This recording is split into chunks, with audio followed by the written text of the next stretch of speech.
Hi, my fragrance friends. Welcome back to the channel. Thank you for being here. Today we are going to review a criminally not raved about perfume from Tom Ford. Everybody talks about Lost Cherry, Rose Prick, Soleil Blanc, Black Orchid. That's just to name a few off the top of my head, even Santal Blush. But nobody seems to really mention or rave about Cafe Rose. It is an absolutely stunning perfume, which I want to walk you through today and the imagery that it gives me. And the image right off the bat, as you can tell by the title of this video, is how to feel like a writer in a Parisian cafe. That is literally the image that it gives me when I smell it. The notes of the perfume literally go into the canvas of my mind and it paints out a picture when I smell it. That happens to me with every fragrance. It literally goes into my brain and starts to paint a picture, starts to write a story. So it's not just an olfactory uh, experience for me. It's also a mental visual experience for me, as well as an emotional experience. It really is a journey for me. So I wanted to share that experience with you guys. Thank you for clicking on the video. But before we do that, I wanted to give you another science fact of the day. I want to specifically speak about endorphins. Why am I thinking of endorphins? Because we as fragrance lovers, we feel really good when we smell a perfume, right? And you hear this word endorphins thrown around everywhere, right? Exercise gives you endorphins, makes you feel good. Endorphins, endorphins, endorphins. Oh my God, what is this endorphins? Well, Dana Scully and I are glad you did not ask, because we're going to tell you anyway. Endorphins. What are these things everybody's talking about? What does it mean? What's the meaning of life? Here we go. All right, so endorphins are endogenous morphine. It is a natural opioid. And the triggers for endorphins are pain, pleasure, laughing, watching this video, meditation, and the endorphins then, through the beta receptors, activate another neurotransmitter, dopamine. You may or may not be familiar with what dopamine is, right? But dopamine is more than just something that makes you feel good, right? When we hear endorphins, we just think feel good. But, you hear dopamine, you just hear feel good, pleasure and reward. But there's so much more to that, right? So dopamine is also important for coordination and movement, right? That's why there's plays so much of a role in Parkinson's disease. And of course, we know pleasure and reward plays a role in motivation, plays a role in immunity, it plays a role in wakefulness, plays a role in inflammation and pain, right? And it also plays a critical role in attention, memory, and learning. So hopefully we'll get your endorphins up so you can learn about this fragrance. And with that, let's just get straight into it. All right, Cafe Rose by Tom Ford comes in this beautiful black bottle, opaque black bottle. Look at that. Isn't that stunning? In Cafe Rose, Tom Ford emblem over here. Simple, but stunning and elegant. And it kind of irks me right now that it's opaque because there's nothing left in it. There's like a little bit, like literally it's all the way down here. This thing is obliterated. That's how long I've been using this, right? Cafe Rose, that's the bottle. And so when I smell Cafe Rose, it is a stunning fragrance. And I just wanted to say right off the bat that this is a unisex fragrance. But in my mind, it still kind of leans more on the feminine side because of that rose. It is so prominent, so beautiful. And when I smell it, it makes me feel, first of all, I've never been to Paris, but if I was, it makes me feel like I'm a writer, a mysterious writer, in a corner of a Parisian cafe writing a novel, right? Something very beautiful, a long novel. And I'm wearing comfortable jeans that's a little bit ripped up. I'm wearing a boyfriend fit t-shirt, you know, like the longer, looser ones, that's a little bit crumpled, a little bit rumpled, but still chic, you know, button up, maybe white with blue stripes, um, and your hair is um, up in a messy bun. You have your glasses on. You have some bangles on, nothing too distracting, right? Because you are focused on writing. Just pair of earrings, not much on, not much jewelry going on, no makeup, because you are focused. You are in the zone, focused on gathering all this imagery for your novel, developing the characters, building the imagery, building the scenery, building the feeling, and the reason why you're in a cafe, because you want to pull from the energy of all the strangers that are in the cafe, right? As a writer, you pull inspiration from all around you, and I'm guessing the reason why a lot of writers go to public spaces to write sometimes, in addition to solitude, but on the other side is like I think they mix it up, or they vary where they go, because being around people, you really do absorb their energy, and you do get inspired by other people. It is our human nature to be inspired by one another. It is literally, it's what we're built to do, right? We're social creatures. And so they're in this public sphere, you know, the coffee's wafting in the background. You know, they have pen marks on their hands from writing down notes. So, yeah, they're writing down, you know, they're writing the story on a laptop, but this specific writer, you know, also writes their notes as it comes down in their brain on pen and paper. And so there's like literally just marks all over the hands, and they're drinking their espresso, right? While they're doing all of that. And when I smell this fragrance, I feel like I am that writer in that cafe with the coffee wafting through the air, wearing this perfume. That is literally the absolutely stunning image it gives me. And I want to read to you the notes of this. So the top notes of Cafe Rose is, as you guessed it, rose, but specifically May rose. Then we have a note of saffron, absolutely stunning exotic note, found in some of the most beautiful perfumes out there. Some of my favorite fragrances have saffron in them, and I have a couple of other as well. And then you have black pepper. And I'm starting to learn something about myself as I'm talking about this. Even the last one, when I talked about bergamot, had black pepper in it, right? So I'm learning a little bit something about myself here. And then we have middle notes of Turkish rose and Bulgarian rose and coffee. Kind of procures the imagery of being in a Parisian cafe. Then we have base notes of patchouli, incense, don't be scared, sandalwood, and amber. My gosh, I have it on my wrist right now. It is so stunning. That rose is so prominent in the beginning, but then you also have that saffron. It's like that saffron and rose are holding hands straight in the beginning, at least to my nose. I don't sense too much of a black pepper right away. That May rose, that Turkish rose comes out. That Bulgarian rose, definitely get that coffee, but it's not so strong that it's shocking, right? It's kind of permeating through. It's not in the forefront. It's literally just kind of permeating through the crowd.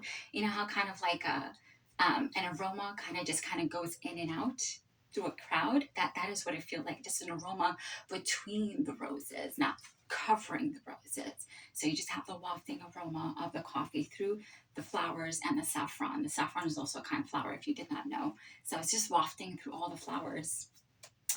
And for the beginning of the journey, so this perfume, as all perfumes, at least really good perfumes, right, take us on a journey. And so this journey that it takes me on, for the beginning, the rose and the saffron and coffee are the most prominent, right? But as I said, the coffee is just that aroma wafting through the saffron and rose flowers. Then, somewhere down the line, the patchouli comes out to play. And it makes you feel like you are smelling a dewy rose growing in a forest. Okay? and you can see the shiny dew droplets on the soft pink petals of the rose.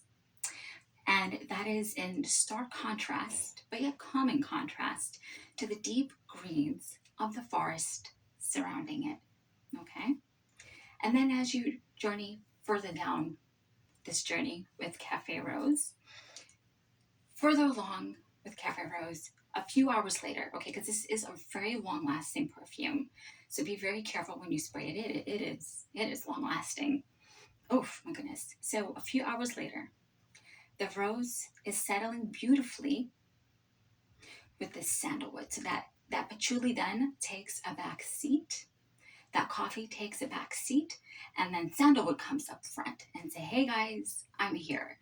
So the rose sets beautifully with the sandalwood and the amber on your skin. So by hours later, it's mostly just rose saffron. I still get that saffron, at least to my nose, I still get that saffron. But again, it's kind of all the way in the back. It's the rose, the sandalwood, and then you get an aroma um, of the saffron. So that is essentially the story that it takes me on when I smell this, and I don't understand why people don't rave about Tom Ford Cafe Rose. It is such a stunning, such a unique fragrance. And I mentioned in my last video that even though I will cover popular perfumes, popular, scents, it is very important to me that I cover underrated underdog fragrances, right? Just because nobody's paying attention to it does not mean it's not worth paying attention to. Does that make sense? Just because it's not popular doesn't mean it is not a treasure. Not all treasures are popular. Maybe you're going to be that lucky Indiana Jones that just happens to stumble upon the treasure, right? And it makes it that much more beautiful. But I feel like I still kind of want to share it with you guys because I feel like other people would appreciate this just as much as I do. And the beauty really needs to get out there. I mean, it's been out since 2012. But I don't feel like enough people really appreciate the beauty of this. And I will say this, it is a pricey fragrance. I would recommend to get a decant if you're not willing to spend a good amount of money, like over $200 for this 50 ml bottle. Get a decant, and then you can save up your money to get it. But I truly believe it is worth the investment, or at least the effort, to find yourself a decant to test it out for yourself. Yeah, so that is the journey it takes me on. It makes me feel like I am in a cafe in Paris. Comment ça va? To all my French viewers, by the way, comment ça va? Bonjour. Merci for watching. But yeah, that's where it makes me feel. I've never been to Paris, but I've read about it in books, I've watched movies, I've, done Google Maps, So, but that's kind of the journey it takes me on. And I didn't want to layer with any mists because when you smell, you'll understand what I'm talking about. It is a hefty fragrance. It is a beauty in all of itself. But if you were dying to absolutely pair it with something, you guys are gonna look at this screen like crazy now. What in the world? A teddy bear? If you're familiar with this fragrance and the notes, you're gonna see where I'm going with this. So Moschino Toy 2.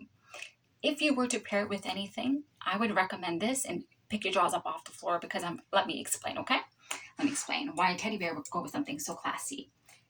Don't judge the teddy bear. Just pay attention to what's on the inside, right? Don't judge a bottle by the bottle. I'm not sure where I was going with that. Anyway, so the notes of Moschino Toy 2, and again, even the name is so juvenile, and it seems so incongruous to the absolute elegance that is Cafe Rose, but hear me out, please. So, Moschino Toy 2 Bubblegum. God, the name gets even worse. Bubblegum, seriously? Hear me out. So, the top notes is candied fruits, lemon, bitter orange.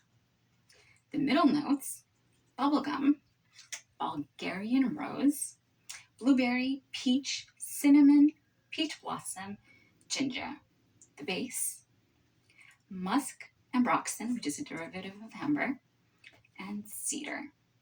Now, again, all these notes seem absolutely nuts. Peach blossom. blueberry. What in this world is this woman thinking? Well, I'm about to say what I'm thinking. When you actually wear this fragrance, right, it is surprisingly a linear fragrance, at least to my nose and to my brain. When I spray this, we have the headless perfume. Oh my God, I'm so horny. I cannot handle myself. Okay, so this is very linear, I think. So in the beginning, it like hits you in the face with a bubble gum, like chew, bubble gum, and you get those candied fruits in the beginning, right? But after 5 minutes, not even after 5 minutes, for goodness sake, after 2 minutes, that bubble gum starts to calm down, and that Bulgarian rose, oh my goodness, it just comes out like a star. It just comes out of it like, wow. That is exactly what it feels like. It's like, get out of my way, candied fruits. Get out of my way, bubblegum. New star is here to play. That is literally what it feels like. See, already the Bulgarian rose is taking over. She's taking over. She's like, I'm here, and I'm just going to take over. Move out of my way. I'm smelling my hand, in case you didn't know what I was doing. But I'm also extending my arm out for exaggerated effect. Anywho's, so it quickly becomes a very linear fragrance. You definitely get that cinnamon. And I get a little bit of ginger. I don't get the amber. I've worn this on my arm for much longer, so it will go and lean a little bit into the ginger.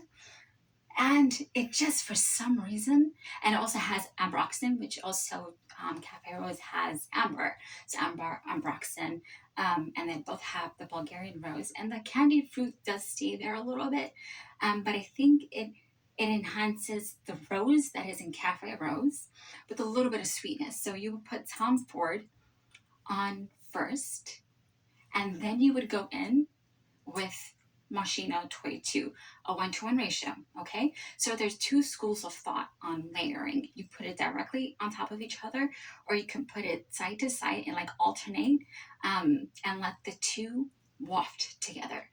From experimenting with this, I would recommend, you can do what you feel comfortable with. I would recommend placing the Tom Ford Cafe Rose on the bottom and then placing Toy 2 on top and really kind of let them like blend together. That's kind of where the real beauty comes. I mean, you can go with the other school of thought, and as I mentioned, I think one of my other videos, I'm a both school of thoughts, right? I don't like to lean hard on one school of thought. You have to put them on top of each other, or you have to put them side to side. It depends on the fragrance. It is circumstantial, and in this circumstance, I believe that the oils blend really, really well together, that it actually enhances one another, and it brings out the rose. It makes it sweeter, but again, not in a juvenile way, like a rose sweet. The candied fruit is just there enough to it's like an iota of a difference in terms of the sweetness. It doesn't, again, like when I try to layer beautiful fragrances, it's not because I'm trying to come up with a genius concept. No, I'm trying to enhance the beauty that is already there, like the no makeup look, how you just naturally enhance your own beauty, that is this Toy 2, this ludicrous bottle, this juvenile bottle. It just works magic with Cafe Rose, and I highly recommend, if you get Tom Ford Rose and you have this in your collection, or if you can get a decant of both and play around with them, I'm almost positive that you will love this, and when you smell it, it will bring out your endorphins. You like how I kind of like went into that one there, that little segue there. Yeah, Dana Scully thinks I'm pretty funny, right, Dana? No, okay, no, doesn't think I'm funny. Okay, anyway, so thank you for being here. I didn't want to make this too much of a long video. Just a reminder to make sure you thank somebody today, even if it's for something small. And more importantly, please remember to thank God. If you're here watching this video, that means you made it to another day. And even through the trials and tribulations, God is good. Thank you for being here, my friends. See you in the next one. Bye.